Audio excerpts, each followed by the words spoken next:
If you are 60 years old today, the government tells you that you have exactly 7 years of work left before you are allowed to retire with their help.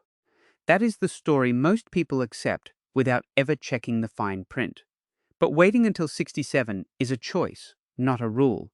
And for a lot of you watching, sticking to that calendar date, instead of using what is legally available from 60, could cost you more than $270,000 once you add up the missed payments and the extra years your super sits untouched, growing. Here is the part nobody explains properly. There is a payment sitting there from age 60, worth around $39,000 a year for a couple, and most people ignore it because it carries the word JobSeeker. They picture a 22-year-old filling out forms, not someone who spent 35 years building a career. I have watched people who could access this money instead sit at a desk they hate for another 5 or 6 years, purely because nobody told them the rules had changed for people their age. And here is the trap inside the trap. If you retire at 60 without understanding the liquid assets rules first, Centrelink can make you wait before paying you a cent, and you could burn through $15,000 or more of your own savings just covering that gap. We are going to walk through the strategy properly. Not the version where you quit tomorrow, but the version where you understand the waiting period, the asset test, and exactly how to structure your money so the gap never catches you. If you are between 55 and 65 and you are not willing to hand over your best remaining years just to satisfy our calendar date, subscribe to Aussie Retirement with Bob. We deal with the maths the system does not put in a pamphlet. Here is the number that changes the calculation for a lot of people. From age 60, a couple who both stop working full-time can draw around $39,000 a year through JobSeeker Payment, and that is before either of them touches a single dollar of super. That number only holds, though, if you actually qualify for it from day one, and a lot of people who assume they will do not for reasons that have nothing to do with their age or their work history. We will get to exactly why in a moment. Say that number out loud, and it still sounds wrong to most Australians. JobSeeker carries the word dole in people's heads, and dole carries shame. But the rules for anyone 60 or over look nothing like what you are picturing. You are not chasing 20 job applications a fortnight. You meet your requirement with 30 hours of activity a fortnight. And once you are 60, that 30 hours can be entirely volunteer work, starting from your very first fortnight on payment, no 12-month wait attached. I have sat across from people who qualified for exactly this and walked straight past it, because using it felt like some kind of defeat. So instead, they pulled money out of their own super at 60 or 61 to cover the gap themselves and gave up years of growth they will never get back. Here is the reframe that actually matters. You spent close to 40 years paying tax into a system built to fund exactly this kind of support. Drawing on it is not begging anyone for anything. It is collecting on insurance you already paid the premium for, fortnight after fortnight, for most of your working life. Services Australia sets that couple rate at a little under $750 each a fortnight once the energy supplement is added in, and it re-indexes every March and September. The exact figure moves twice a year. The shape of the gap it fills for you does not. There is a real trade-off sitting underneath all of this. Every dollar of JobSeeker you draw between 60 and 67 is a dollar of super that gets to stay invested, still earning, still compounding, instead of being sold off to cover the car rego or the electricity bill. Skip the payment out of pride, and you end up quietly funding that pride out of your own retirement account. I have watched people make that trade without ever realizing they were making it. They would rather sell shares at a loss than open a Centrelink form, because in their head the form says something about who they are. It does not. It says you understand how the system actually works. None of this helps you, though, if you walk in holding the wrong amount of cash. Most people who apply for this bridge get knocked back in the first week, and it has nothing to do with their super balance. It comes down to a test almost nobody explains beforehand, the liquid assets test. This is the part that catches even careful planners off guard. Centrelink does not just look at your super balance when you apply for JobSeeker. It looks at your liquid assets too, the cash sitting in savings accounts, term deposits, and managed funds held outside super. And if you are holding more than a set reserve, it makes you wait before paying you anything at all. The reserve is small. A single person can hold up to $5,500 in liquid assets before the waiting period even starts. A couple gets a combined reserve of $11,000. Anything above that line, and the clock starts ticking against you. At roughly 1 week of waiting for every $1,000 a couple holds over the threshold, up to a hard cap of 13 weeks. Do the maths on a couple sitting on $100,000 in a high-interest savings account. The exact kind of buffer most financial advice tells you to build before you retire. That is $89,000 above the reserve.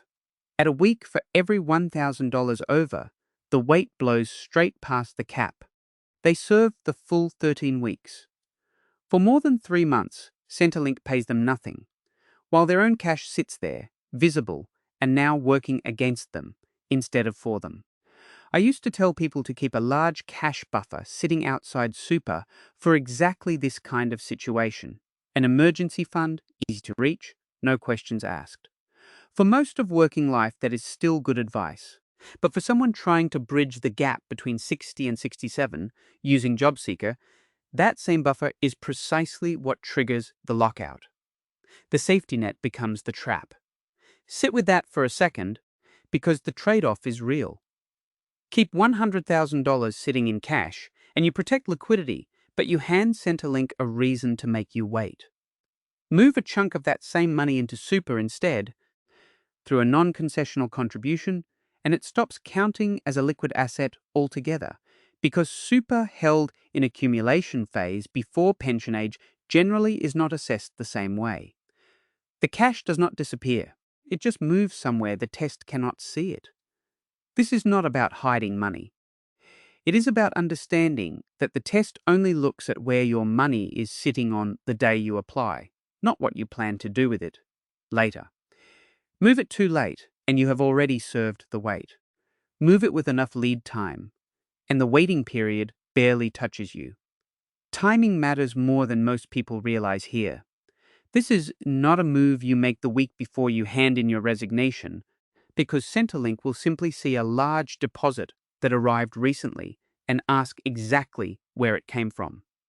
The version that works cleanly is planned months ahead, while you are still earning a wage, not scrambled together after your last paycheck has already landed. Of course, moving a large amount into super in one go runs into its own limits. The contribution caps the ATO sets every financial year. Get that part wrong, and you swap one problem for a tax bill you were not expecting. Picture Gary, 62, and his wife Sarah, 58. Gary is done. He has $500,000 sitting in his own super account, and he wants to stop work now, not at 67. The problem is, if that money stays entirely in Gary's name, Centrelink counts it against him the moment he tries to access any support, because his own super balance sits inside the assets test once he is over 60. Here is what most people never get told.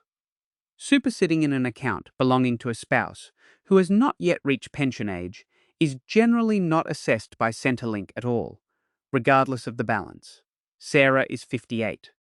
If Gary moves a portion of his balance into Sarah's super through spouse contribution splitting, that same money effectively steps outside the test, at least until Sarah herself gets closer to pension age. This is not a trick. It is the same account structure households already use, just pointed at the right target. It is worth checking your own fund's rules before you move anything, because a handful of older defined benefit schemes work differently to a standard accumulation account, and the split needs to happen the right way to actually count. Move Gary's numbers around Sarah's age. structured within the annual non-concessional cap of $130,000 or a bring forward of up to $390,000 over 3 years if his total super balance allows it, and Gary's household can look completely different to Centrelink on paper without a single dollar leaving the family. Here is why this matters more than it looks like it does. The Australian Bureau of Statistics puts life expectancy at around 81 for men and around 85 for women. Retire at 60, and your money is not funding a short gap. It is funding 25 years or more. Every dollar of JobSeeker Gary draws between 60 and 67, instead of selling down his own super early, is a dollar that keeps compounding through his 70s and into his 80s, quietly doing more work the longer it is left alone. I have sat with couples who never even considered splitting contributions because they assumed super was simply his and hers, fixed, not something you could reshape once you were already close to retirement. It is more flexible than most people are told. None of this solves the harder problem sitting underneath the numbers, though. Gary does not just have a money problem.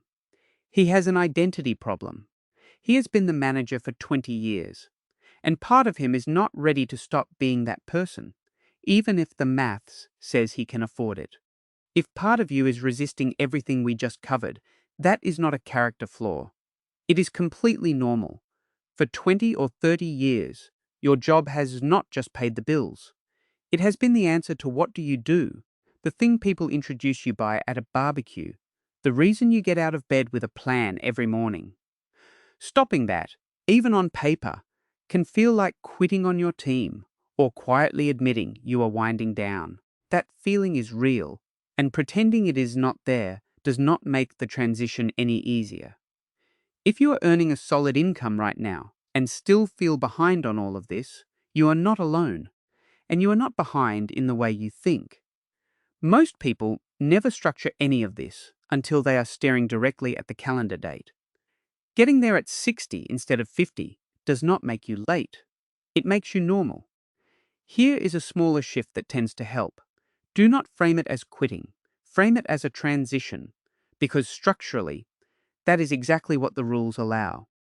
Once you are 60, meeting your job seeker requirement with 30 hours a fortnight does not have to mean sitting at home. It can mean dropping to a 3-day working week at the job you already have, or spending real hours volunteering somewhere that matters to you, the local surf club, the local fire brigade, a community group that has always needed more hands than it has. That is not a handout. It is a career pivot, and it is one you already funded through 40 years of tax, whether you knew it at the time or not. I have watched people put off this exact move for 2 or 3 extra years, not because the numbers did not work, but because they had not given themselves permission to stop being the manager first. The maths was ready long before they were. There is one more thing sitting underneath all of this that deserves an honest answer. What happens to this whole strategy the first year the market actually drops? Every strategy sounds clean until the market does something ugly in year 1. So let's stress test this one properly. Picture 2 versions of the same couple, both 61, both retiring around the same date, and then the market drops 15% in their very first year out of work. The first couple never sorted out the liquid assets test before they left their jobs. They are still sitting on cash above the reserve, still serving part of their waiting period, and they do not qualify for JobSeeker yet. Groceries and bills do not pause for a market downturn, so they sell super assets to cover the gap at exactly the point those assets are worth the least. That loss is now locked in. It never gets the chance to recover with the market. The second couple did the work early. Their cash sits inside the reserve. Their JobSeeker payment is already flowing. And when the market drops 15%, they do not need to touch a single share. Their super rides out the downturn untouched, free to recover the way markets historically do. Same market, same fall. The outcomes are completely different, and the difference has nothing to do with luck. This is the real test of any retirement plan, not how it looks on a spreadsheet in a good year, but whether it still covers the council rates notice and the grocery run in a bad one. The framework couple sails through both because their floor income never depended on the market cooperating. There is one more piece worth understanding here, because people assume JobSeeker just stops if their investments lose value. It is not that simple. Centrelink does not look at what your investments actually earned that year. It applies a deeming rate instead, a rate the government assumes your financial assets are earning, currently 1.25% on the first $64,200 for a single person, or $106,200 for a couple, and 3.25% above that. Your portfolio can be down for the year, and Centrelink still deems it to be earning something, which is exactly why keeping your liquid cash inside the reserve matters even more once markets get rough. Understanding the mechanism is one thing. Actually building it into your own numbers before you hand in your notice is another. So here is where you start. So here is the short version, the part worth writing down before you close this video. Check your liquid assets against Centrelink's reserve first. $5,500 for a single person, $11,000 for a couple, and move any excess with enough lead time that the waiting period does not catch you by surprise. Look at whether splitting contributions into a younger spouse's super can move your household outside the assets test altogether, especially if there is a real age gap between you and your partner. And reframe JobSeeker for what it actually is between 60 and 67, not a handout, a bridge you already paid for, sitting there waiting to be used properly instead of ignored out of pride. None of this requires you to work until you are 67, just because that is the number everyone assumes is fixed. It requires knowing the rules well enough that the gap stops being frightening. If this changed how close you think you actually are to stepping back, subscribe to Aussie Retirement with Bob. We are building this channel around Australians who retire on their own terms, not the government's default calendar. The system is genuinely complicated, but once you understand how the pieces fit together, most of the fear that comes with this decision quietly disappears.